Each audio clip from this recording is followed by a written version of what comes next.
Está no ar o seu programa Bíblia Fácil. Mais uma semana nos encontramos aqui nessa noite de sexta-feira, ou talvez você esteja assistindo pelo YouTube ou pelo NT Play, ou uma reprise, mas a gente se encontra aqui para estudar a Palavra de Deus. E é bom ter você aqui conosco, a gente fica feliz em ter a sua audiência. E hoje nós vamos continuar, logicamente, a nossa sequência sobre a mensagem dos três anjos. E a gente entra hoje na terceira mensagem angélica. A gente já estudou com detalhes a primeira, já estudamos com detalhes a segunda. E se você perdeu essa sequência, não se preocupe, porque está tudo lá no youtube.com/Bíblia Fácil ou no ntplay.com. Você pode assistir, inclusive eu convido você a compartilhar esse conteúdo. Vai lá no YouTube, tem um programa que você gostou mais, um conteúdo que você gostou mais, copia lá o link, coloca no grupo da sua família, manda no grupo do trabalho, manda para alguém que você sabe que vai gostar. É uma forma de você evangelizar também. E a gente está aqui agora na 10ª semana, é isso? Perdi as contas, 10ª semana da nossa sequência. Já conversamos, já lemos a Bíblia e é muito bom ter vocês mais uma vez. E o nosso tema de hoje, queridos, entrando na terceira mensagem angélica, é a queda de Babilônia. A terceira mensagem angélica começa com um anúncio da queda de Babilônia, né? Caiu a Babilônia. O que isso significa? A gente já viu quem é a Babilônia. O que significa a sua queda? Nós vamos estudar esse tema com calma para a gente compreender. Então, para estudar a Bíblia, nós vamos orar. Senhor Deus, muito obrigado, porque nós temos a oportunidade em mais um episódio dessa sequência, abrir a Tua Palavra para que a gente possa aprender a Tua vontade. Deus, nos dá humildade para aceitar a Tua vontade e aplicar em nossa vida. E nos dá clareza de pensamento, que o Espírito Santo ilumine a nossa mente para que possamos entender Tua Palavra, em nome de Jesus. Amém. Muito bem, vamos começar lendo as três mensagens angélicas para a gente relembrá-las.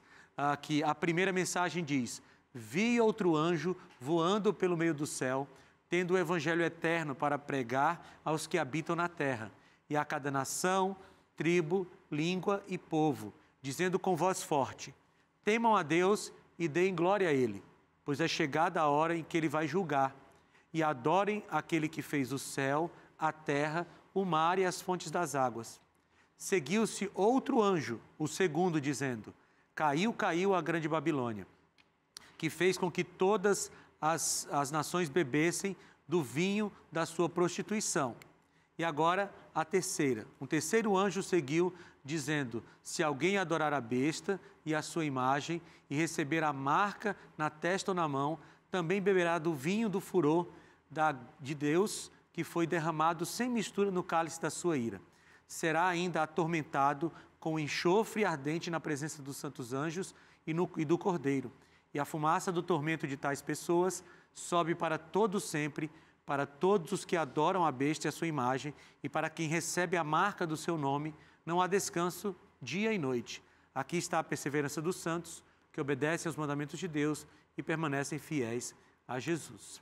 Bem, eu falei para vocês, e eu dei uma informação errada aqui, né, que a gente ia entrar na terceira mensagem, mas ainda é a segunda mensagem, porque a gente vai tratar agora da queda da Babilônia, esse anúncio que o segundo anjo faz sobre queda, né? Caiu a grande Babilônia. Kaique, você ia me corrigir disso ou é outra coisa já? Não. Eu vou fazer um comentário, na verdade, do último programa, que está tudo conectado, né? Bom, a gente comentou sobre o vinho da prostituição de Babilônia, e a gente consegue notar um padrão ali nessas doutrinas falsas que a Igreja Romana ela instaura para a cristandade, que seriam a imortalidade da alma, né? E o padrão que a gente consegue notar é que ela originalmente vem até de Babilônia, né? Babilônia e as religiões pagãs acreditavam nisso. Isso, muito bem lembrado. Posteriormente, a Igreja Romana instaura isso no cristianismo e aí começa o vinho do furor da sua prostituição. Isso acontece tanto com a imortalidade da alma, quanto com o tormento eterno, o dia de domingo também e tudo mais. O meu comentário era relacionado à Trindade, que ela segue esse mesmo padrão. Os babilônicos acreditavam em trindade, até hoje os hindus acreditam em trindades. e posteriormente, num concílio, a Igreja Romana, né, a Igreja Católica, que instaura, que inaugura esse princípio para a gente. Enquanto que no judaísmo, por exemplo, desde o Antigo Testamento, a gente não tinha nenhuma sombra de algo parecido com isso. Então, eu concordo com o que você falou sobre o padrão de João, que ele apresenta lá as coisas da Babilônia e que se repetem no tempo também. A gente só não pode esquecer que há cópias de coisas. Por exemplo, eu vou citar aqui a criação. Você tem relatos semelhantes à criação com povos pagãos também, né? Aqueles relatos de Gilgamesh, por exemplo, que fala do dilúvio e tal, são coisas que foram copiadas da Bíblia. Quando você fala da Trindade, não é o nosso tema da Trindade aqui, a gente não pode se estender o programa todo, mas a gente tem evidências da Trindade em todo a Bíblia, né? A gente tem, por exemplo, o primeiro nome dado a Deus é um nome plural, né? No princípio criou Deus, é Elohim. Então, Elohim é um nome plural. Tem pelo menos mais de uma pessoa ali.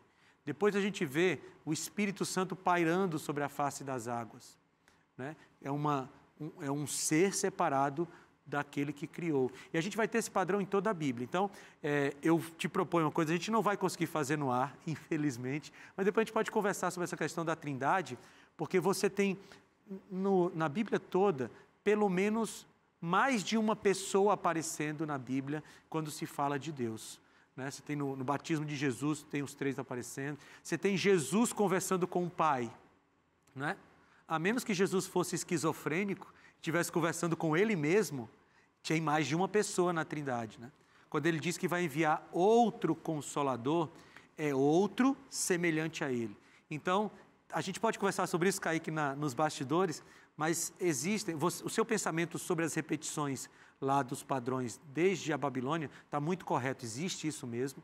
Né? Eu quero até dizer no ar que eu tenho admirado muito você, um cara estudioso, mas a Trindade está em toda a Bíblia e a gente pode perceber isso ao longo do estudo, tá bom? Mas vamos voltar aqui para a queda da Babilônia, porque, repetindo, me perdoe você de casa, eu falei que era a terceira mensagem, mas a gente ainda não vai entrar na terceira mensagem. Ainda estamos na segunda mensagem sobre a queda da Babilônia.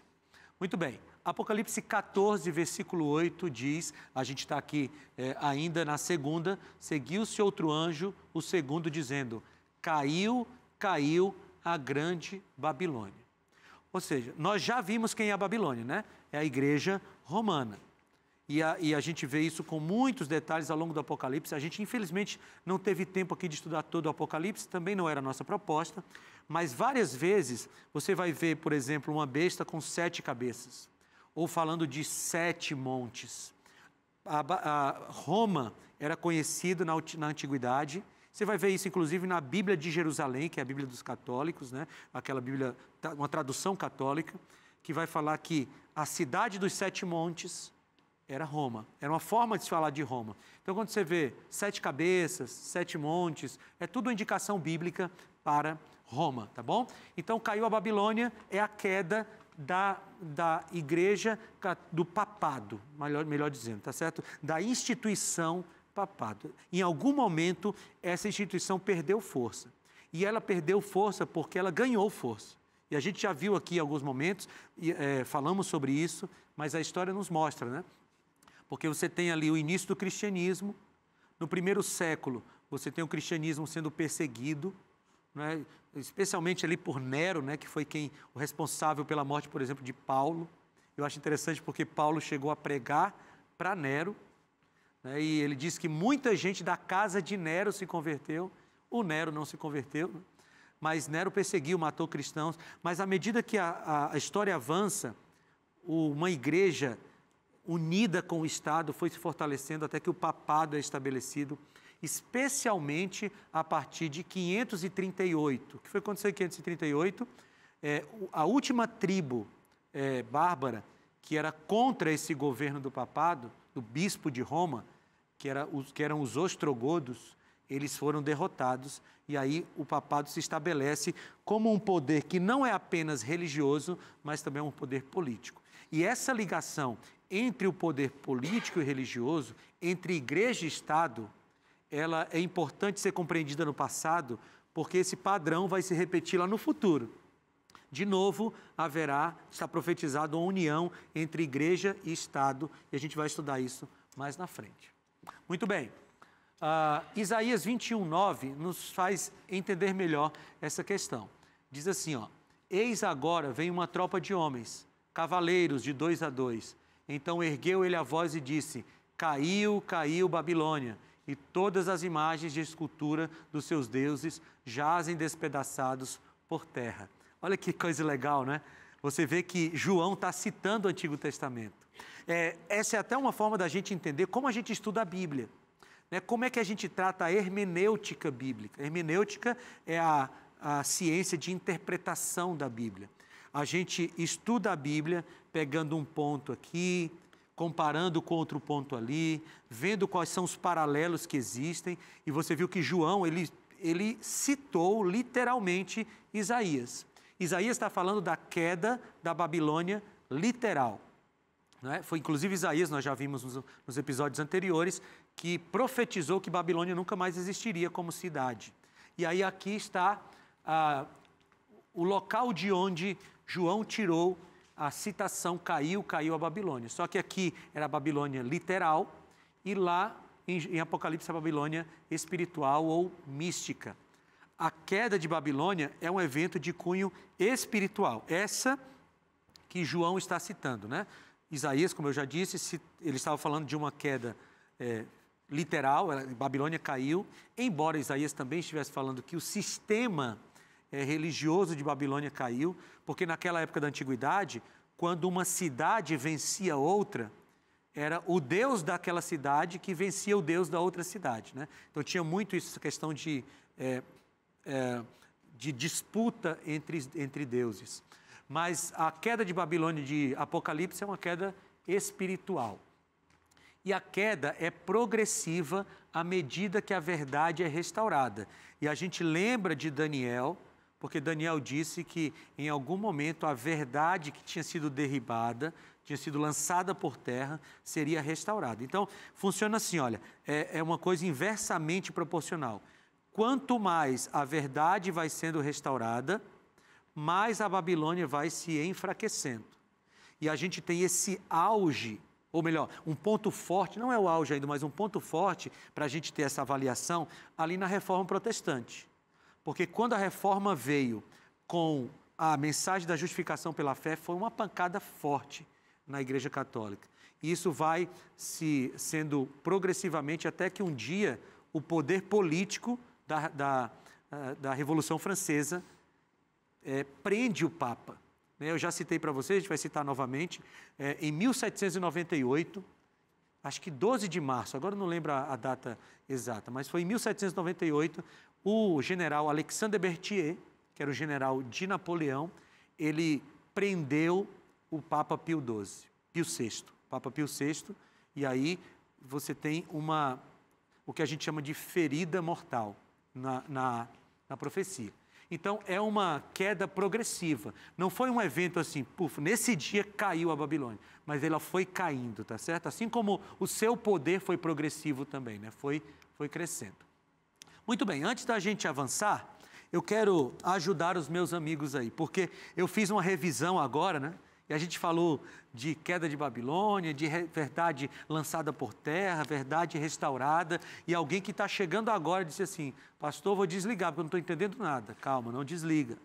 Você vai entender. E se você perdeu os episódios anteriores, está tudo lá no YouTube. Mas esse material aqui, que é o nosso material didático, vai ajudar você a estudar com calma.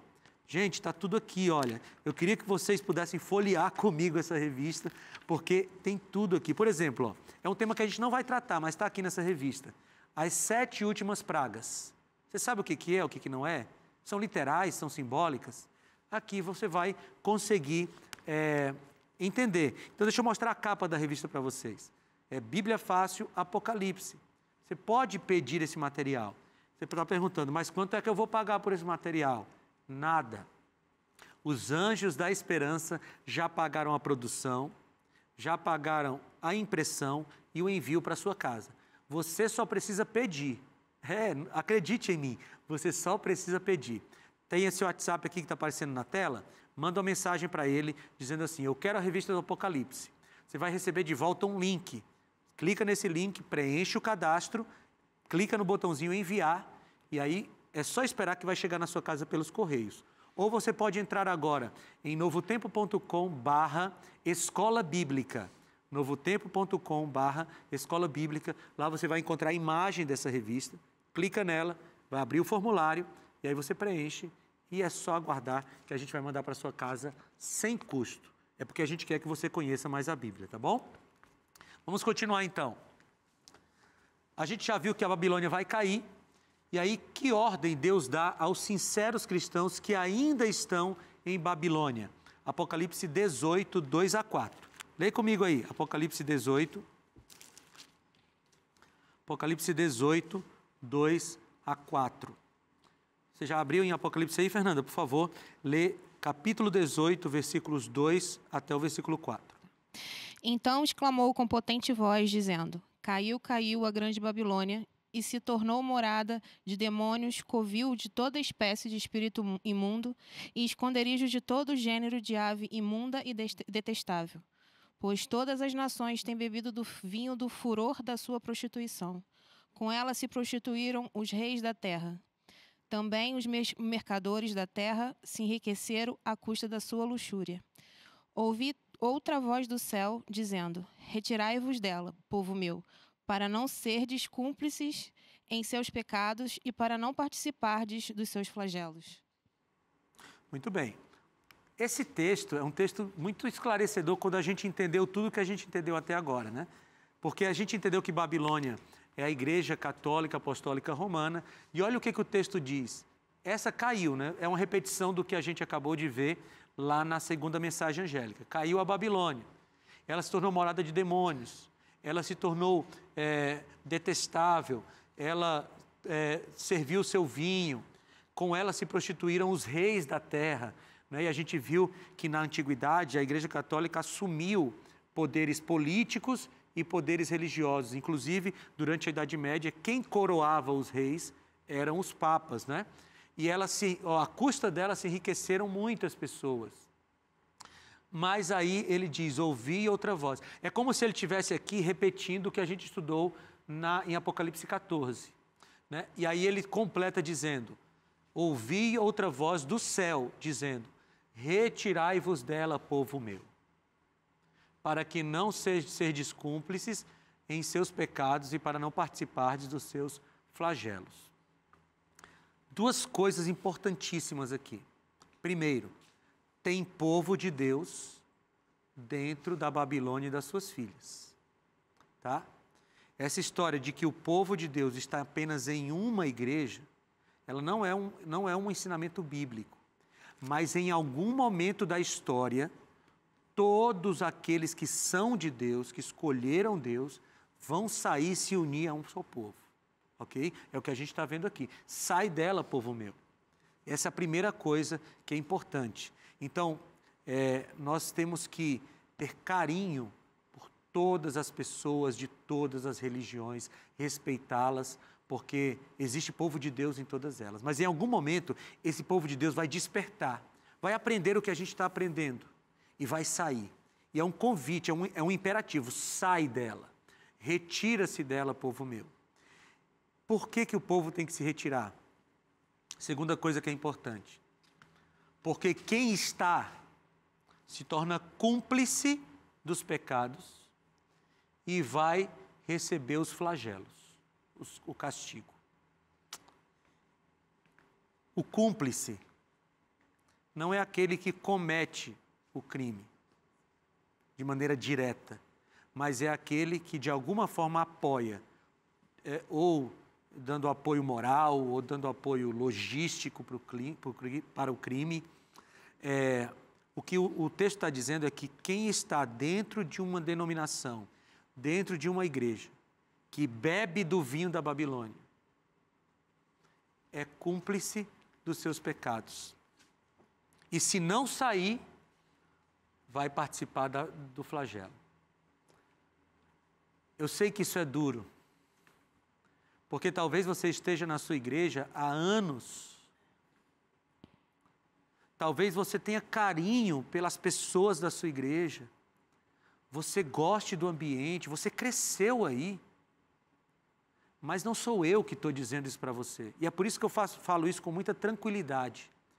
É porque eu estou só transmitindo um recado que é de Deus. Lá diz assim, ó, ouvi outra voz do céu dizendo, sai dela. Então o meu convite para você, tenha coragem. E se você identificou que você está numa denominação que não prega o que a Bíblia apresenta, o convite de Deus é sair dela, povo meu. Mas a mesma voz do céu que diz, sai dela, povo meu, diz também assim, eu estarei com vocês todos os dias até a consumação dos séculos. Então, eu sei que é uma decisão difícil, mas é uma decisão que a Bíblia chama a ser tomada, tá bom? Muito bem, vamos avançar. Deixa eu apertar aqui no lugar certo, muito bem. Que outra figura da degradação Deus apresenta à igreja caída? Vamos lá, Apocalipse 17, 1 a 5. Apocalipse 17, 1 a 5. Como eu queria ter tempo para estudar Apocalipse 17, versículo por versículo. Capítulo importante, né, Kaique? Mas a gente não tem, infelizmente não tem, mas na revista que eu falei para vocês, tem lá um capítulo sobre isso para você estudar. Peça aqui, ó, o WhatsApp vai aparecer aqui de novo. Manda mensagem para o WhatsApp, pede a tua revista e vai para a sua casa de graça. Apocalipse 17, 1 a 5. Vamos ler aqui na tela? Vamos lá, para todo mundo ler junto aqui, ó. Apocalipse 17, 1 a 5. Mas você confere na sua Bíblia aí, tá bom? Para ver se está certinho. Veio um dos 7 anjos que tem as 7 taças e falou comigo dizendo, vem, mostrar-te-ei o julgamento da grande meretriz, que se acha sentada sobre muitas águas. Só deixa eu explicar essa expressão aqui. Na Bíblia você vai ver que águas representam povos, né, multidões. Então essa meretriz, essa igreja falsa, ela está assentada sobre muitos povos, ela é muito populosa, ela é muito grande, ok? Então, com quem se prostituíram os reis da terra, e com o vinho da sua devassidão. Foi que se embebedaram os que habitam na terra. Transportou-me o anjo, João está falando, né? Em espírito, a um deserto, e vi uma mulher montada numa besta escarlate, besta repleta de nomes de blasfêmia, com 7 cabeças e 10 chifres. Olha lá as 7 cabeças. Você conseguiu identificar que eu falei para vocês anteriormente? 7 montes, 7 cabeças. Achava-se a mulher vestida de púrpura e de escarlata, adornada de ouro, de pedras preciosas, de pérola, muita riqueza, tendo na mão um cálice de ouro transbordante de abominações e com as imundícies da sua prostituição. Na sua fronte achava-se escrito um nome, um mistério, Babilônia, a grande mãe das meretrizes e das abominações da terra. Eu acho que para a gente já começou a ficar mais claro, não é isso? Porque a gente começa a ver os símbolos, e nós já estudamos muitos símbolos aqui, as abominações, o vinho e tudo mais. Então, aqui, Apocalipse 17, é como se João fosse retomando. João era um bom professor. Aliás, não era João, era o anjo que estava revelando para ele, era um bom professor. Aí ele fala de Babilônia no capítulo 14, depois ele fala de novo no 17, e parece que ele vai ampliando. O estudo da Bíblia é assim, especialmente das profecias escatológicas, né, do final dos tempos. Vai dando assim, ele te dá um elemento. Você vê isso em Daniel também. Ele te dá um elemento, aí no capítulo seguinte ele amplia, ele fala daquele elemento e amplia. No capítulo seguinte ele fala dos 2 anteriores e amplia. E você vai vendo isso, né? Por exemplo, Daniel capítulo 2 fala de uma estátua.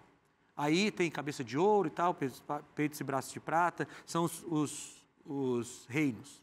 Aí você vai lá para Daniel capítulo 7, ele repete com outros símbolos, ampliando. Depois capítulo 8, 9. No Apocalipse é a mesma coisa. Ele vai ampliando, e aqui ele fala um pouco mais dessa besta, da meretriz que está sentada sobre uma besta. E calma que a gente vai falar sobre as 2 bestas, acho que no próximo programa. Sobre a besta que emerge do mar e a besta que emerge da terra. E aqui, na sua fronte, está escrita meretriz, a mãe das meretrizes e abominação da terra. Então aqui, olha, nós vemos as 2 mulheres que estão ali na Bíblia, né? Aqui tem uma representação gráfica delas. Você tem uma mulher que está com os pés sobre a lua, lembra que a gente já viu esse texto? E ela está vestida de sol. Essa mulher representa a igreja de Cristo, né? Que está revestida do sol da justiça e que tem os seus pés sobre aquilo que reflete a luz do sol, a lua. Aí a gente faz uma menção aos apóstolos, mas também à igreja cristã que reflete a luz.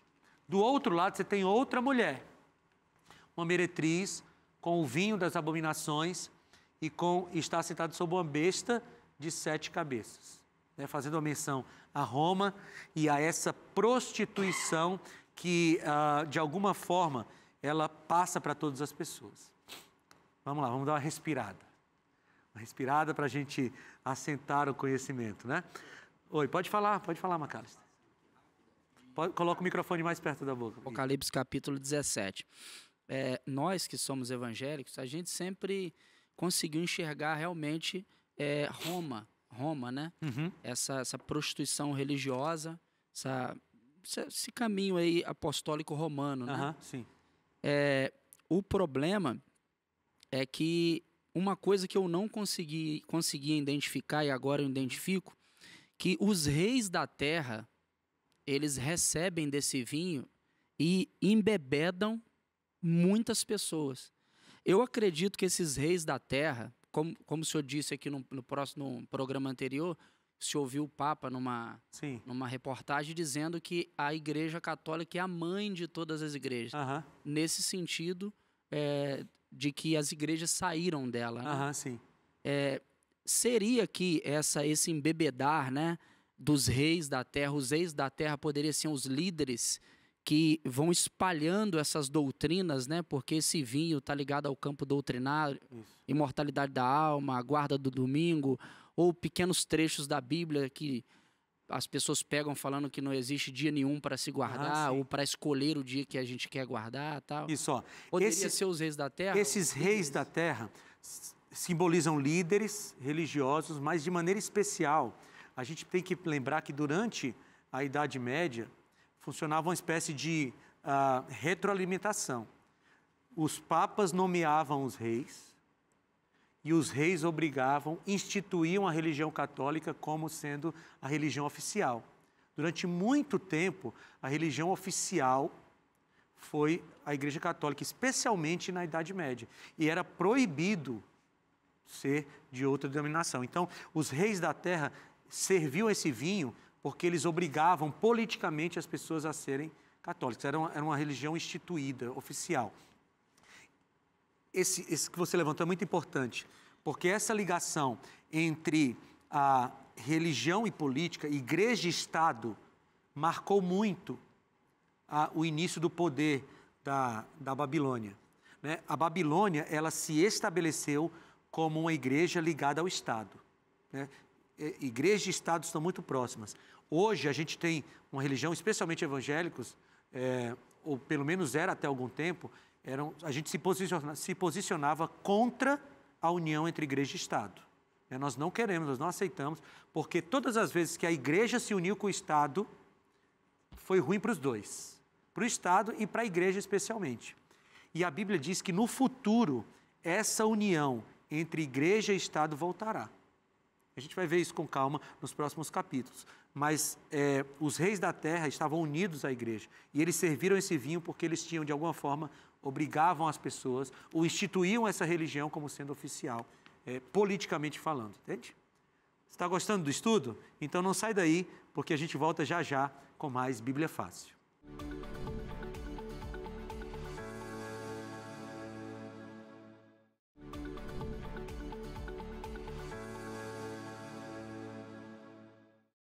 Estamos de volta com o seu Bíblia Fácil. Deu para dar uma respirada aí, tomar uma água, não é? Para a gente continuar estudando esses temas que não são difíceis. Você percebeu? Se você está nos acompanhando desde o início da nossa temporada, nós fomos entendendo símbolo por símbolo e vai ficando mais claro agora quando a gente lê o Apocalipse. E se você quer também ter essa clareza sobre o Apocalipse, é só pedir esse guia de estudos aqui, ó. Apocalipse, Bíblia Fácil, Apocalipse. Nele você vai encontrar 18 capítulos, são 95 páginas de conteúdo para você sobre o Apocalipse, falando sobre o que nós estamos tratando agora e muito mais. E esse guia de estudos pode ser seu, e você não vai pagar nada por isso. Nós agradecemos muito aos Anjos da Esperança, porque eles pagaram esse material para enviar para sua casa. Então você só precisa pedir. Esse é o WhatsApp para você mandar uma mensagem agora. Você não consegue guardar o WhatsApp muito fácil? Tira uma foto da tela aí da tua TV. Ou um print aí da tela do seu celular. Aí depois você manda uma mensagem para a gente dizendo: eu quero a revista do Apocalipse. E aí é só aguardar, você vai receber um link de volta, um link, né? Você clica nele, preenche o formulário e aguarda. Ou entra no site novotempo.com/escola bíblica. Pede lá a tua revista e vai chegar na tua casa sem custo algum. A gente quer que você conheça mais do Apocalipse. Vamos continuar então aqui. Terminamos o bloco passado falando dessas questões das duas mulheres, né? A mulher que representa a Igreja de Cristo e a mulher que representa a Igreja apostatada. E aí nós vamos continuar tratando disso. Onde a igreja caída teria a sua sede? E agora a gente vai tirar qualquer dúvida que tenha pairado. Vamos abrir Apocalipse 17. Apocalipse capítulo 17. E nós vamos ler os versículos 3, 4, 7, 9 e 15. Deixa eu ver se eu coloquei na tela aqui. Vamos lá, eu coloquei todos aqui, vamos ler. Você abriu sua Bíblia, vai acompanhando. Transportou-me o anjo em espírito a um deserto e vi uma mulher montada numa besta escarlate. Besta repleta de nomes de blasfêmia, com 7 cabeças e 10 chifres. Achava-se a mulher vestida de púrpura e de escarlata, adornada de ouro, de pedras preciosas, de pérolas, tendo na mão um cálice de ouro transbordante das abominações e com as imundícias da sua prostituição. Agora, versículos 7 a 9. O anjo, porém, me disse: por que te admiraste?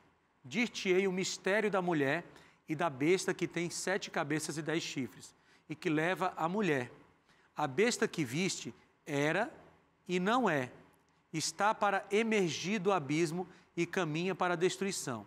E aqueles que habitam sobre ela, cujos nomes não foram escritos no livro da vida, desde a fundação do mundo, se admirarão, vendo a besta que era e não é, mas aparecerá. Aqui está o sentido. Então vamos lá, ele falou aqui esse negócio de era, não é, será, aí ele vai explicar. Imagina o anjo dizendo assim: bem, vai ter um povo lá pensando, né? Vai ter um povo lá em 2022, estudando esse assunto, deixa eu dar uma ajudada para eles, tá bom? Aí ele vai dizer: aqui está o sentido. Quem tem sabedoria? As 7 cabeças são 7 montes. Gente, é muito fácil estudar a Bíblia. Porque enquanto a pessoa está lendo 7 cabeças, meu Deus, o que é isso? Aí Deus já tinha dito assim: calma, filho, lê o próximo aí, lê o que vem depois. As 7 cabeças são 7 montes, nos quais a mulher está sentada. São também 7 reis. Ok? Então, esses 7 cabeças indicam para a cidade dos 7 montes. E aí, gente, é só ir para a história. Não precisa ser nem na Bíblia. Você vai para um livro de história e pergunta lá para o livro de história: qual é a cidade dos 7 montes? Bem, nos livros de história estão lá. É Roma. Roma. Tá certo? Roma, tanto no seu aspecto imperial, quanto no seu aspecto papal. E aí o versículo 15, falou-me ainda: as águas que viste, onde a meretriz está assentada, são povos, multidões, nações e línguas. Você vê aqui Deus explicando a profecia? Eu já tinha dito para vocês lá que águas são multidões, né? Só que Deus disse: não, eu vou deixar isso escrito. E aí ele escreveu: o que são as águas? Povos, multidões, nações e línguas. Então agora a gente entendeu. A mulher, a igreja, está num local, e o local é Roma. E ela está sentada sobre águas porque muitas pessoas estarão apoiando ou bebendo do seu vinho. É isso que a profecia está dizendo. E aí, só repetindo, Roma era conhecida na antiguidade como a cidade dos 7 montes. E para não ficar nenhuma dúvida, não dizer assim: os evangélicos estão falando isso. É só você ir, repito, na Bíblia de Jerusalém. Uma Bíblia excelente para estudo, gosto dela, e está lá a cidade, a referência de que Roma era a cidade dos 7 montes. Tem uma outra coisa interessante aplicando esses 7 montes a Roma, que existe uma moeda romana onde o símbolo é justamente uma mulher sentada sobre 7 montes, né? Reforçando ainda mais, é muito legal. Então, veja, a arqueologia ajudando a gente. Nós não temos o Rodrigo Silva aqui, mas temos o Kaique, né? Então, é isso mesmo. Roma é a cidade dos 7 montes, para a gente ficar bem claro no nosso pensamento. Quais os riscos que a meretriz ofereceria à igreja de Deus? A gente continua em Apocalipse 17, tá bom? Se você quiser acompanhar na Bíblia, eu vou ler aqui na tela para você os versículos 2, 4 e depois a gente passa para o capítulo 18, 2 a 4. Começando aqui com Apocalipse 17, 2 e 4. Com quem se prostituíram os reis da terra, e com o vinho da sua devassidão foi que embebedaram os que habitam na terra. Esse é o versículo 2. Agora o versículo 4. Achava-se a mulher vestida de púrpura e de escarlata, adornada de ouro, de pedras preciosas e de pérolas, tendo na mão um cálice de ouro, transbordante de abominações e com as imundícies da sua prostituição. Então, aqui é o que a Babilônia oferece. Agora, Apocalipse 18, 2 a 4. Então exclamou com potente voz, dizendo, a gente vai reler esse texto, né? Nós já lemos. Caiu, caiu a grande Babilônia, e se tornou morada dos demônios, covil de toda espécie de espírito imundo, e esconderijo de todo gênero de ave imunda e detestável, pois todas as nações têm bebido do vinho do furor da sua prostituição. Com ela se prostituíram os reis da terra, também os mercadores da terra se enriqueceram à custa da sua luxúria. Ouvi outra voz do céu dizendo, retirai-vos dela, povo meu, para não serdes, aí eu repito, né? Cúmplices dos seus pecados e para não participardes dos seus flagelos. Nós já exploramos isso, ficou claro que é preciso sair. A partir do momento que você tem o conhecimento de que você está dentro de um movimento religioso que não condiz com a Bíblia, o convite de Deus é saia para você não ser cúmplice. Você pode até dizer assim, não, mas eu sei, eu não concordo. Mas se você está no meio, a Bíblia diz que você se torna cúmplice, ok? Muito bem. A igreja prostituída tem filhas espirituais. Apocalipse 17, 5. Na sua fronte achava-se escrito um nome, um mistério. Gente, uma coisa aqui. Na Bíblia, toda vez que aparece a palavra mistério, não é o mistério como nós entendemos hoje. Porque para nós hoje mistério é o quê? É uma coisa que a gente não conhece. Mas na Bíblia a palavra mistério sempre é acompanhada de uma explicação do mistério.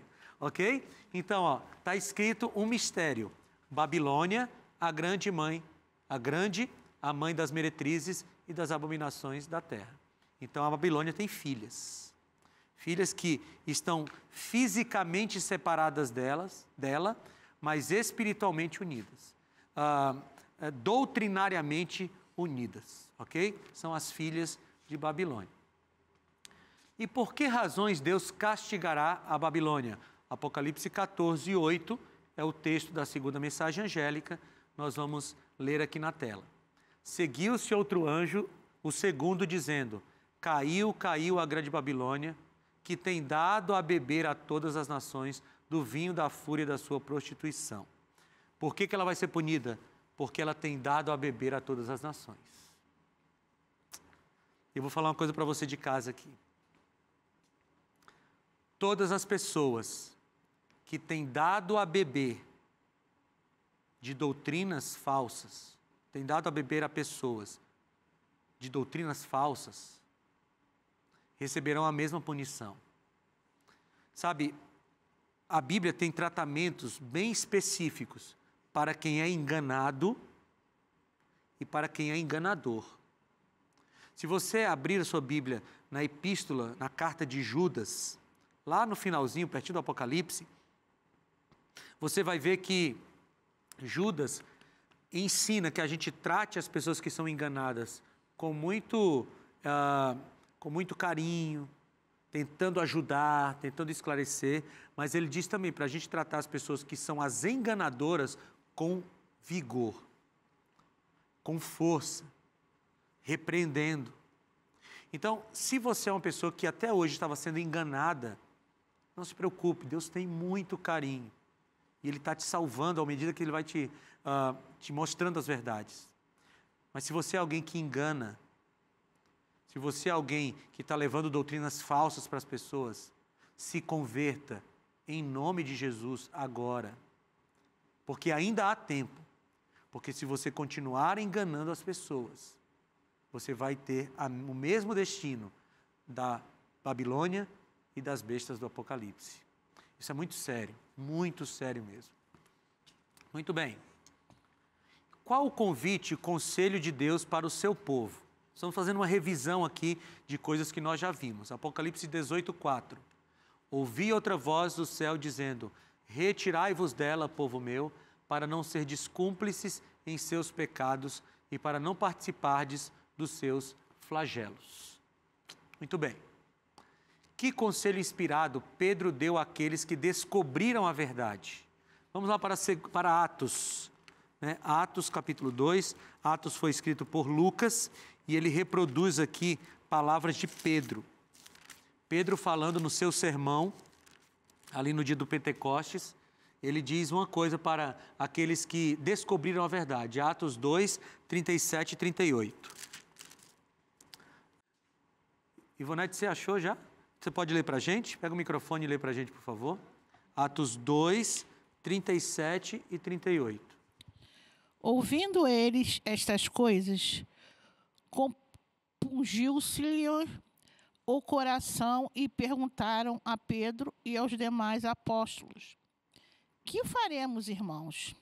Respondeu-lhe Pedro: arrependei-vos, a cada um de vós seja batizado em nome de Jesus Cristo para a remissão dos vossos pecados e recebereis o dom do Espírito Santo. Olha que conselho de Pedro. Eles estavam ouvindo a mensagem de Pedro, conheceram verdades novas, conheceram verdades que foram apresentadas naquele sermão por Pedro, e a Bíblia diz que o coração deles ficou compungido, ficou contrito, e aí eles perguntaram: irmãos, o que a gente deve fazer? Porque essa deve ser a atitude de todo mundo que descobre uma verdade bíblica.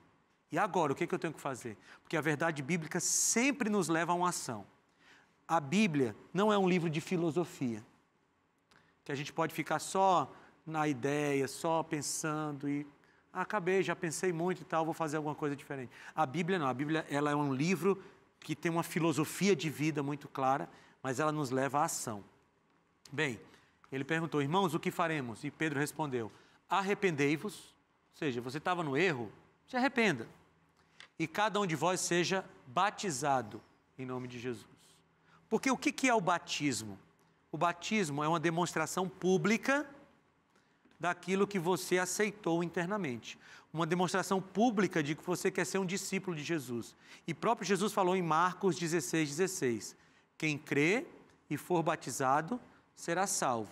Quem, porém, não crê será condenado. Não creu, consequentemente não foi batizado, vai ser condenado. Então, o batismo é uma coisa importante. E, logicamente, você tem que ser batizado dentro do movimento que prega a verdade bíblica.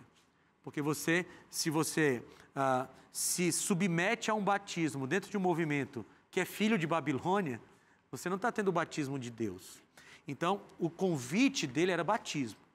E se você em casa, por exemplo, ainda não foi batizado em nome do Pai, do Filho e do Espírito Santo, e você quer ser batizado, você entendeu que precisa atender Apocalipse 18, sai dela, povo meu, e participar de um movimento que prega a palavra de Deus, eu vou te oferecer uma aqui.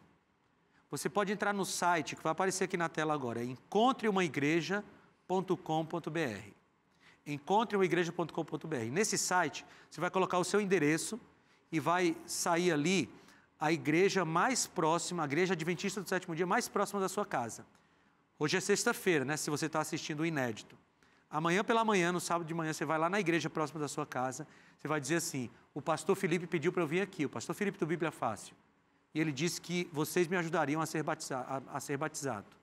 E as pessoas vão te receber com todo carinho e vão te ajudar a chegar até o batismo. Porque esse é o convite de Deus.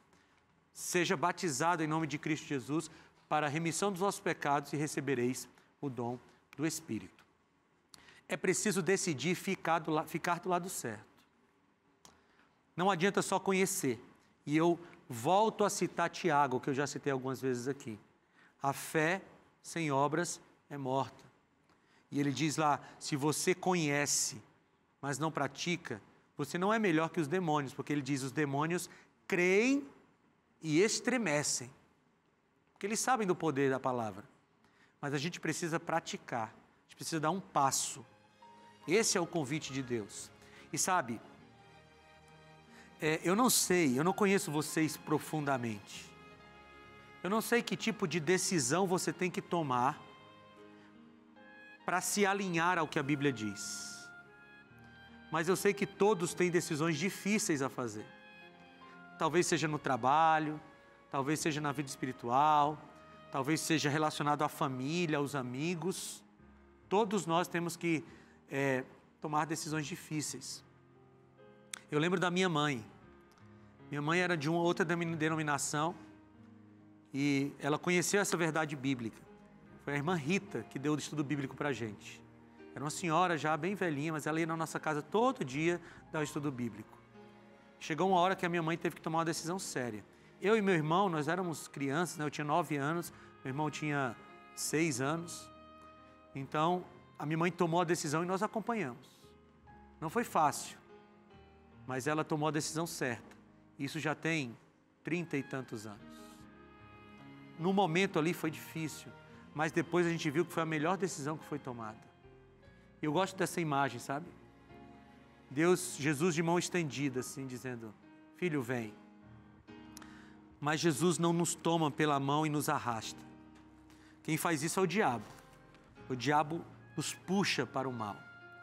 Olha o que Jesus faz. Apocalipse capítulo 3. Mensagem à Laodiceia. E no capítulo 3, no versículo 18, ele começa dizendo, compre de mim ouro refinado no fogo, e você se tornará rico. Compre roupas brancas e vista-se para cobrir a sua nudez, sua vergonha e nudez. Compre colírio para ungir os seus olhos e para enxergar. Eu repreendo e disciplino aqueles que eu amo. Por isso, seja diligente e arrependa-te.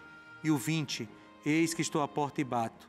Se alguém ouvir a minha voz, abrir a porta, entrarei e cearei com ele e ele comigo. Você está ouvindo a voz? Está ouvindo Jesus bater a porta? Tem que abrir a porta, senão ele não entra. Você de casa, está ouvindo Jesus bater a porta? Você está precisando desse colírio do Espírito Santo que vai fazer você enxergar melhor as coisas? Você está precisando desse ouro espiritual que Deus oferece para a gente, para que você seja realmente rico, espiritualmente falando? Você está precisando que Jesus, de alguma forma, transforme a sua vida, para que você finalmente possa estar no caminho certo? Jesus está te convidando hoje. E talvez você tenha medo de tomar a decisão que tem que tomar.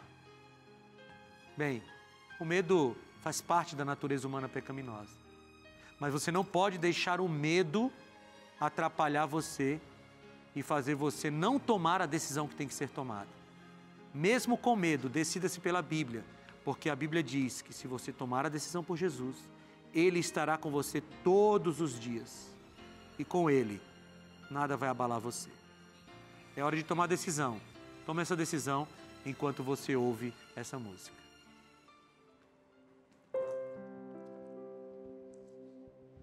No deserto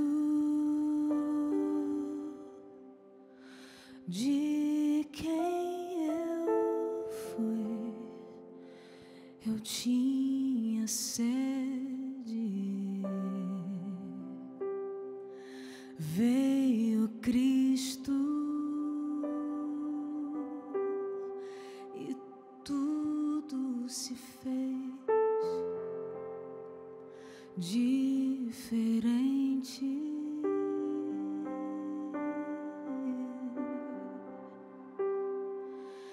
Ele vê meus pecados ocultos, o que escondo no fundo do meu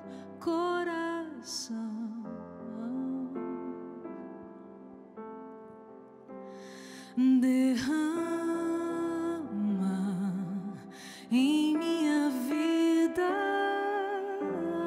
água, limpa a sujeira e sacia essa sede.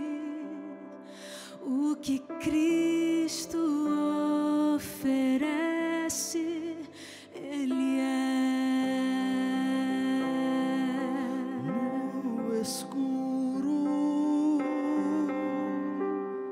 de quem eu fui, eu tinha medo.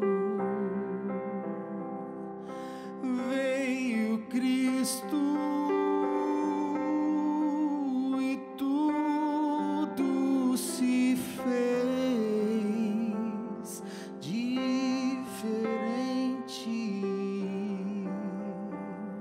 Oh,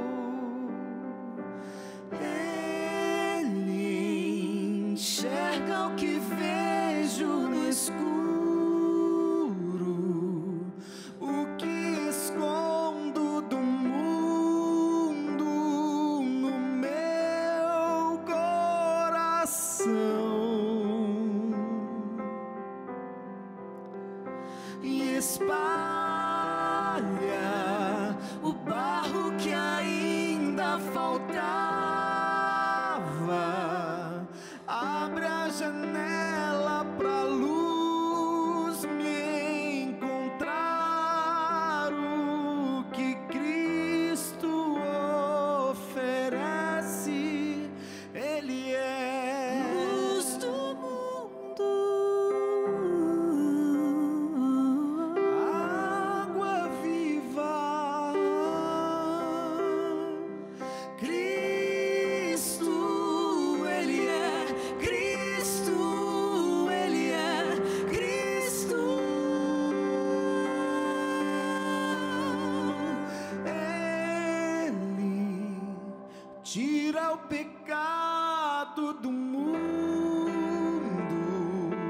planta a esperança na terra do meu coração. Cristo, pão que alimenta o faminto, vinho esmagado e servido na cruz para todo cansado. Que Cristo oferece, Ele é.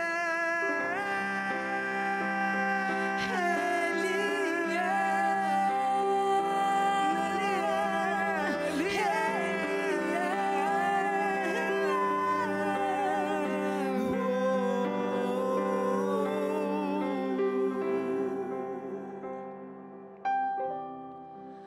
o que Cristo oferece, Ele é.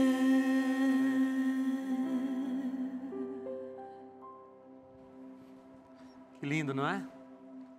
Tudo que Jesus pede de nós, Ele já nos ofereceu antes. E pense nisso. Jesus pede que você tome decisões difíceis. Mas Ele tomou a decisão mais difícil do universo. Deixar o céu para vir para cá. Jesus pede que você faça sacrifícios. Ele fez sacrifícios. Jesus entregou a própria vida. Jesus pede que a gente se posicione ao lado da verdade. Ele se posicionou a ponto de entregar a vida por isso. Então, tudo que Jesus pede que a gente faça, Ele já fez antes. Tudo que Jesus pede que a gente... todo caminho pelo qual Jesus pede que nós caminhemos, Ele já trilhou antes. E quando Paulo diz, crucificado estou com Cristo, é porque Jesus já tinha sido crucificado antes. É por isso que a Bíblia fala com muita tranquilidade. Vinde a mim, todos os que estão cansados e sobrecarregados, e eu vos aliviarei. Jesus falou isso lá em Mateus 11, 28. Vem para Jesus. Toma a decisão certa hoje. E as consequências, deixa com Ele. Ele vai cuidar de tudo. Vamos orar? Querido Deus, quantos desafios o Senhor fez hoje para nós através da Tua palavra. Nós abrimos o nosso coração para tomar as decisões certas e deixamos as consequências contigo, Senhor. E como o Senhor tem cuidado de nós até agora, o Senhor continuará cuidando. Eu te agradeço e te peço em nome de Jesus. Amém, Senhor.